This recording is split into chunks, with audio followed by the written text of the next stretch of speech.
Hey everybody, thank you for joining us on the TWNRGY Podcast. Thank you very much. What? I just wanted to give you guys some tips on where to find us. The main thing, well, obviously you found us if you're watching this, but... you found us, thank you. We were lost for a little while. Search, first one is YouTube. Go on YouTube and search TWNRGY, TWNRGY. And also do the same thing on Facebook, search TWNRGY. And then also we have a Patreon account. Or first off, we have an Instagram account.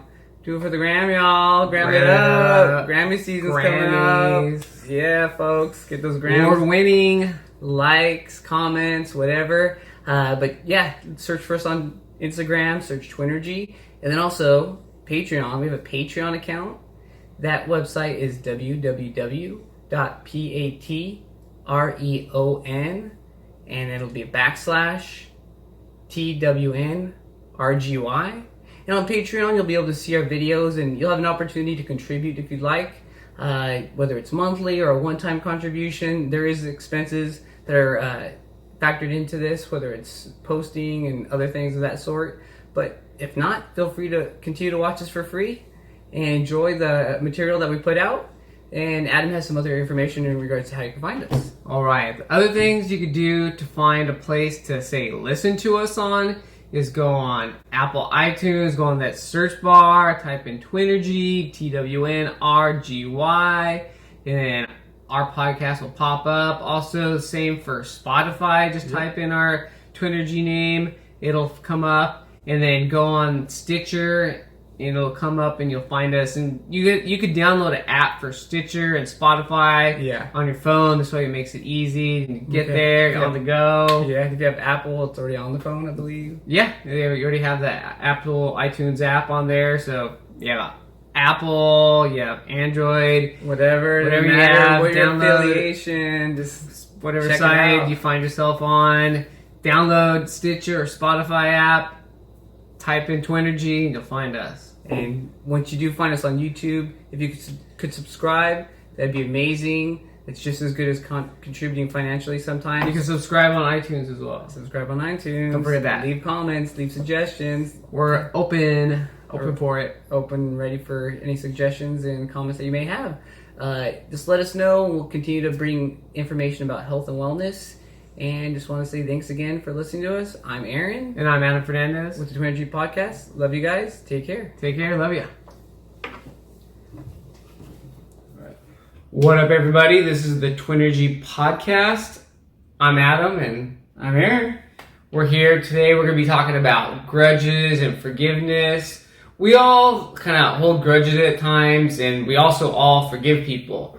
And we just have to learn that we have to be able to forgive others, because at times we want forgiveness. So we have to learn to be able to forgive others that have wronged us for whatever we may have done, or I should say whatever they have done to us.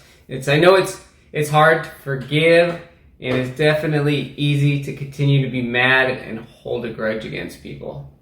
So just kind of going to share a couple stories of, say, grudges and forgiveness and just some of our thoughts on it. I remember as a kid, my grandma, she had, I don't know, maybe 3 or 4 sisters, but always seemed to be having a grudge against this one or a grudge against that one for whatever reason it was. I didn't even know as a kid, and she would just be mad and not want to talk to her and not want to forgive or whatever, who said this or did that or whatever. And now my grandma's getting up there in age. Some of her sisters have passed away. I don't know if they've ever kind of reconciled and forgave one another for past discrepancies, but I mean, I can only hope. I hope that they've gotten over things or made their reconciliation before the other ones passed away and everything. So I mean, it just kind of goes to show that you don't want to end things on a bad note, because then if you're the one who's alive, you're mad at this person, you're like, okay, I wish I could have been not upset and I could have forgave this person and had more good times. And then, so that kind of sums that story up. And then I have another friend who has a brother that they've been grudging for a few years. I don't exactly know the details. Maybe my friend's brother is upset about things that happened when they were younger, and just kind of jealous maybe in a way. My friends actually tried to reach out to his brother and say, hey, let's get together for 4th of July, let's get together for Christmas, but his brother wasn't having any of that and didn't want to get together with them. And I know his parents are kind of upset, more so his mom. It really kind of takes a toll on her, on how she feels about everything. And then also, they've both pretty much given up on the entire relationship. They don't want to, neither of them, or the brother never really tried to, but my friend is done trying to reach out to his brother and pretty much feels as though there's no relationship between the both of them. It's kind of sad because I wouldn't want to hold a grudge against my brother for an extended period of time and just think about all that time that's lost and then not be able to have positive, fun moments in the future and in the present, whenever it may be. So I don't know, to each their own, but hopefully people can be forgiving and get along with others. Because I know that when I forgive somebody or somebody forgives me, I feel as though a weight has been lifted off of my shoulders, and then it's like, okay, we can start over again. We can, obviously it all depends on situations, but you can be friends again, hang out, do whatever, and you just kind of have more of those positive, you have a great positive feeling when you're able to forgive, and hopefully that encourages people to forgive so they can have more positivity in their life. And I don't know, if you usually interject, I didn't know if you wanted to say anything. No, shoot, it's all you, man. So, and then also, we never get this time back to where when we're upset and we just don't want to talk to a friend or a family member. So we just need to make sure we just try to forgive and make these times that we do have with our friends and family positive, and make it happen more times in the future. And because you never know when things are going to end. So I just kind of one last thing I want to say is that it's easy to hold a grudge, that it's hard to forgive. So make sure you get out there, stop holding those grudges, start forgiving people. Now I'm going to pass it on to Aaron. Yeah, for me, I'll stop here. All right. So did you do 2 Hey everybody, now I'm just going to talk a little bit about forgiveness. For me, in the past, I've found it hard to forgive individuals. A lot of times, the negativity that is created with either, like I'll speak for myself, whether I'm defensive, whether I'm sensitive, and then I want to get mad or angry about something, and then I hold a grudge. It's because I let that negativity overwhelm me, and also obviously I let it dwell and kind of subside for a little bit longer than it needs to be. And one thing about me is, or in the past, and maybe even now, I don't know, but I let negativity overwhelm my better judgment of wanting to sustain positivity, create positivity, and have fun, good vibes and good moments, good times, whatever the case may be. But over the last probably year and a half, I've gotten better at it, and I've maybe been more introspective and had realized that it is, I'll say, positive moments far outweigh negative moments. A lot of times, the negative moments are just seem so overwhelming in the moment, and it just makes it that much more difficult to forgive an individual. But for me, I see it as I don't need to punish somebody for something that they've done wrong. If they apologize, whatever the case may be, it's not for me to be the judge, jury, and executioner. I just need to get over myself, get over my ego, whatever it is, put the pride to the side, and just forgive somebody. And a lot of the times, I find that easier to do now because I kind of see negativity as my opponent, or someone who I'm combating against. The best way to combat negativity is with positivity, and just to try not that I'm the best at that. It's something that I practice, and it's definitely something that I feel I've gotten better at. But either way, just trying to practice more forgiveness in my day-to-day life. Recently, I was actually talking to a family member, and they had got divorced a number of years ago. And she definitely impressed me because she had mentioned that she has forgiven the other individual. Part of the reason is that she doesn't want to hold that grudge, have that negativity in her life.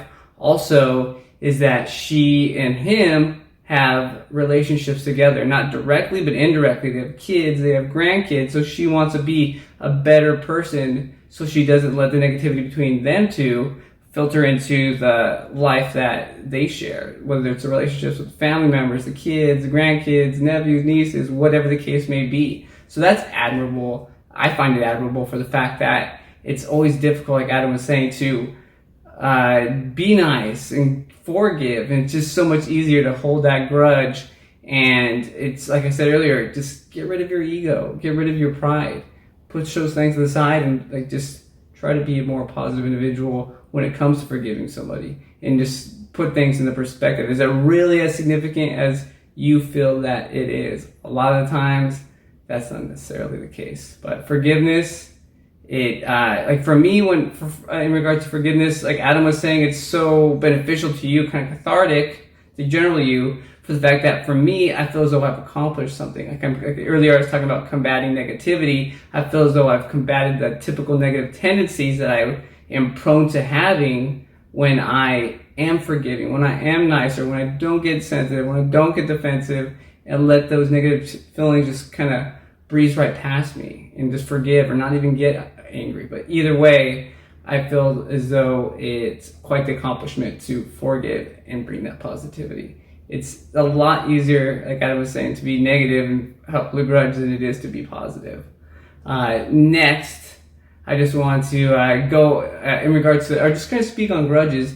Like I mentioned earlier, in the past, I let a lot of things get to me, not big time, but anyways, I remember like there was some situation that happened between Adam and I was holding a grudge. And the thing about holding grudges, people always want to have the upper hand on somebody else. As I was mentioning earlier, you want to like punish somebody and be the judge, jury, and executioner. So best way to do it is to hold a grudge, whatever that grudge may be. Whether it's not talking to somebody or being rude back. Like for me, when we were having that argument, I felt my way to hold a grudge was to not speak with him for a couple of days. And for me, it felt good. I was like, oh wow, here we go. I have the upper hand on him. I can just be short. I can not acknowledge him. I can not say something, and I have the power. But the thing about holding a grudge, when you do come to your senses, like Adam says, it's a great feeling to have that weight off of your shoulders. But when you do get over that grudge, you feel as though, like I said, the relevance, the perspective of what happened was insignificant. Like, oh, I was mad because of that. But then you start getting mad at yourself.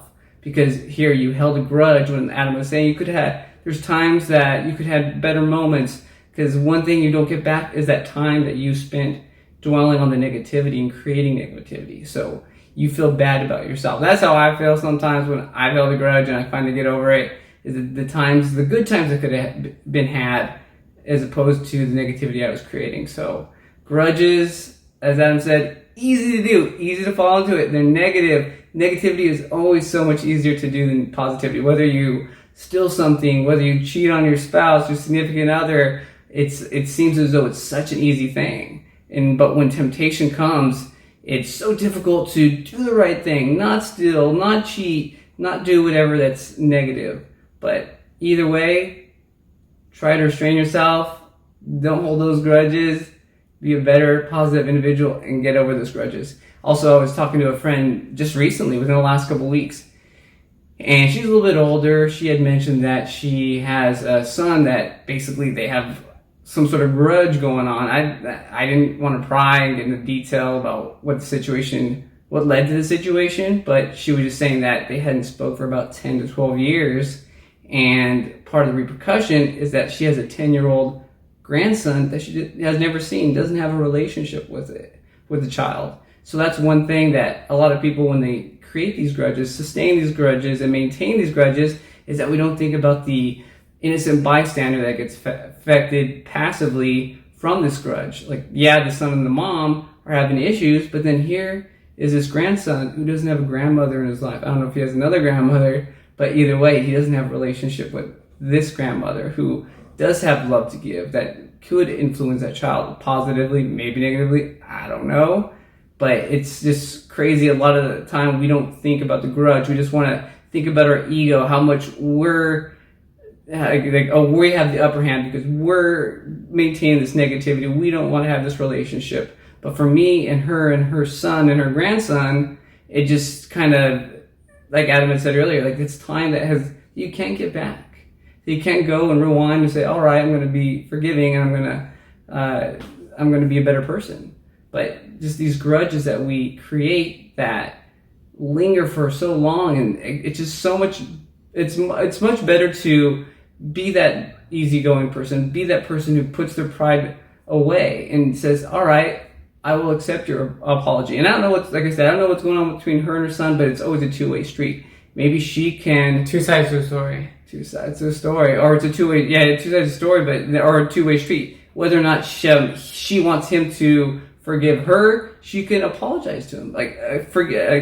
I'll say forgiveness usually is preempted by an apology. She may be stubborn. I don't know. I don't know the story, but she can apologize. Say, hey, son, I apologize for this, that, and the other. I hope we can get over it in time. And then that may lead to the forgiveness that she's seeking from her son. But maybe she's being stubborn and doesn't want to apologize. So you can't blame the other individual when it's a two-way street. And like Adam said, there's two sides to a story. I don't know what the story was, but grudges definitely have a lot more backlash than just the negativity between the two individuals. And sometimes they just be something petty that has no major significance other than to that person. Like, they did not say thank you when I got them potato salad for lunch that one day, and now I don't want to thank this person. And part of the reason why Adam were feuding a couple years ago, he stole my stuffed animal. I couldn't forgive him for it. Actually, it's actually a blankie. Oh, my blankie, yeah. I love that little thing. My security blanket. I call it a blankie. But no, like Adam said, they're insignificant issues that we feel are the world to us. And because we're stubborn, we don't want to admit to that. And I'll be honest, I'm more willing nowadays to admit my faults and admit when I'm going overboard, because I don't want this negativity to linger. I want to enjoy the times that I have here and the times I have my family, my friends, co-workers, whatever the case may be, because I don't want to foster that negative energy that doesn't need to be there. We've all done it. We will all maybe continue to do it, but if you can get over it quickly, not be sensitive, not be defensive, which I'm trying better to be, and then you won't have these grudges. You won't be all sensitive when somebody says something, when someone doesn't say thank you, but maybe they'll say thank you the time after that. I don't know. Either way, come on, people, no more grudges. But thank you for joining us. I don't know if Adam had anything else to say about grudges or forgiveness. No, just try to be more understanding of people, where they come from, being able to accept an apology, to create that forgiveness, or create the apology yourself, so hopefully that other person wants to forgive you for whatever may have happened. So I don't know, just be a better person and be willing to listen and let your emotions subside and lean more towards the positive. So this has been the TWNRGY Podcast on forgiveness and grudges. Thank you very much. I'm Adam Fernandez. I'm Aaron, and he doesn't mean The Grudge, the movie. I just realized recently there was a reboot. I'm sure it wasn't as great as the first one with Michelle. Was it Sarah Michelle Gellar? I think that's what it was. But beats me. Either way, enjoy. Get after it.